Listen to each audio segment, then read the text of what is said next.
Hello, welcome to my presentation on adaptive teaching for stretch and challenge students within mathematics.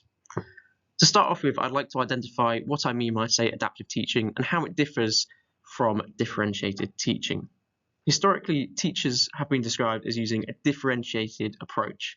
That is, they create different resources, set different tasks, and even set different expectations to meet the varying needs of the pupils in their classes.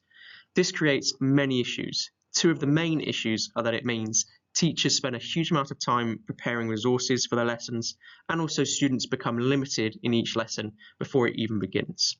Hence a movement towards the term adaptive teaching. The EEF described this as an approach where teachers are responsive within lessons and use strategies to adjust to pupils' needs as the lesson goes on. Hence, a single, more adaptive plan is used when creating each lesson. A lot of the literature on differentiation is, of course, still useful. Both of these approaches ultimately have the same intention, and of course, they share overlaps. Zooming in even more, I'm going to be focusing on adaptive teaching specifically for stretch and challenge students. And again, I'd like to add some historical context. In 1978, famously, Renzulli created this Venn diagram where the rings describe above average ability, creativity, and task commitment as the traits that make a gifted and talented student. This labeling was used for many years throughout schools globally and, of course, specifically within the UK. This drew a huge amount of discussion and criticism. Dweck and Master in 2009 spoke of a particular issue with this approach, describing how it encourages more of a closed rather than growth mindset. If a student is given such a desirable label, like gifted and talented, it may discourage them from engaging fully in tasks from fear of losing such a label. Hence the more modern terminology of stretch and challenge, which alleviates these kinds of problems and certainly fits better with our adaptive teaching model. In my annotated bibliography, I've investigated 5 strategies on adaptive teaching for stretch and challenge students.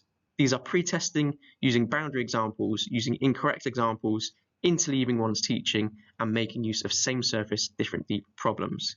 Those 2 which I've highlighted in bold are the 2 which I will focus on in more depth and have tested out in my own teaching. So, strategy 1, using boundary examples. These are often referred to as only just or very nearly examples, and they exemplify cases of a theorem or technique where the required conditions are extremely close to being met or not met. This is how Mason and Watson describe boundary examples. Very often when students first meet a topic within textbooks or elsewhere, they're met with conventional, standard behaving examples. With boundary examples, we're looking to test the limits of conditions of theorems and of rules so that students have a much better, deeper understanding of how things work. I've given a nice example here relating to parallelograms. I will talk in more depth about this example later on in the presentation. So why did I want to focus on boundary examples as my first strategy? Barton in 2018 made some really nice points about boundary examples. He explained how they're excellent for preventing undergeneralization and so prevent a massive cause of misconception within mathematics. They also provide students with a holistic, intuitive understanding of how a rule or concept works. Also, boundary examples create a great opportunity for talk for learning and can enhance mathematical reasoning for more able students. Of course, there are considerations that we have to account for when implementing these strategies. It's quite a difficult task asking a student to generate a boundary example for a potentially complex theorem. And so it's an activity that I don't think can be done just as a one-off and should be regularly practiced so that students become more confident and the process becomes more efficient. It's also essential in order to avoid cognitive overload that this kind of activity is done at a good time and is scaffolded properly. Strategy 2, using incorrect examples. So this involves, in a very contrived way often, creating a worked example which is incorrect. It includes incorrect steps. And then the value really comes from asking students to identify the answers to certain questions. Like, which step was incorrect? Why was this step incorrect? And why do you think the student took this step? So there's an example here on the screen which shows a question relating to finding the mean in mathematics. A contrived incorrect answer with worked steps is shown. The student must provide their own answer, which hopefully will be correct, And then finally, in the box at the bottom, they need to read the incorrect answer and identify the incorrect steps. This can then lead to a discussion about why these steps were made.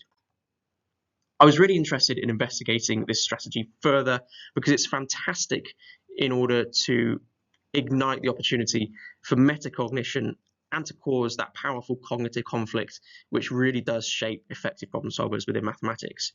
Also, it's a strategy for which there exists a huge amount of resource online that can be dropped into lessons really easily and really quickly. Again, there are some considerations for implementation.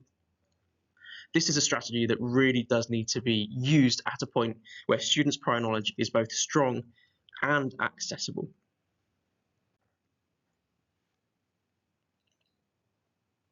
Before I dive deeper into how I implemented these strategies into my own teaching, it's important to provide some context around my school. So I currently work at Tiffin School, a highly selective all-boys grammar school in Kingston, London. The levels of mathematics attainment and enthusiasm for the subject are much higher than national averages. However, within each of my classes, there of course still exists a huge range of abilities and attitudes. The two students I've chosen to focus my attention on are Student 1, a Year 9 student whose prior attainment is incredibly high, scoring really highly in the Year 8 end of year test, an enthusiastic student who loves mathematics, regularly attending the Olympiad Club, and who has really strong oracy skills and is a confident contributor within my classroom. Student 2 also has high levels of prior attainment and mathematical ability. However, this student is quieter, less confident, and has weaker oracy skills. So, how did I implement my strategies? Strategy 1, using boundary examples. I implemented this as a method of retrieval during a series of Year 8 lessons looking at quadrilaterals. The way I did it was I set a starter activity using mini whiteboards where students would have to generate examples, boundary examples, where conditions got tighter and more specific on each occasion.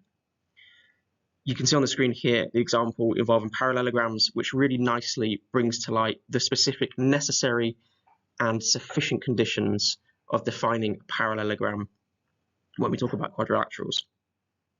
So, my reflections on the impact of this strategy. I would say, zooming in on student 1, I think it was a really successful strategy. They enjoyed the challenge and they enjoyed the class discussion that came each time this activity took place. More broadly, however, I don't think this strategy worked very well. I think there were several reasons for this. I think my role as a teacher ended up playing a part. I think choosing it as a starter activity where students were having to retrieve knowledge that they'd seen from a long while ago meant that there was cognitive overload for many of the students, and they struggled to process the slightly more complex instructions of a new task, and they struggled with the deeper level thinking that they had to do simultaneously with retrieving something that they hadn't seen for a long while. And so I think there were definitely things that I could have done differently to make it more successful. Strategy 2 and how I implemented it. So again, this was looking at incorrect examples. I did this with my Year 7 class during a series of 3 lessons introducing them to Pythagoras' theorem. This class, of course, contained student 2. I implemented this one differently. In my lessons, I decided to implement this activity as a plenary task at the end of each lesson using the knowledge that the students had just learnt. And so you can see an example there where I've built an example solution which is incorrect, and students are asked to complete a think, pair, share activity identifying and explaining the mistakes made. Looking at the impact of this strategy, I think this was much more successful, both for student 2, who is a stretch and challenge student, but also for the class more broadly. I think positioning this strategy at the end of the lesson, meaning that students were using knowledge that they had just learned and so was in their working memory, meant that they didn't experience such cognitive overload.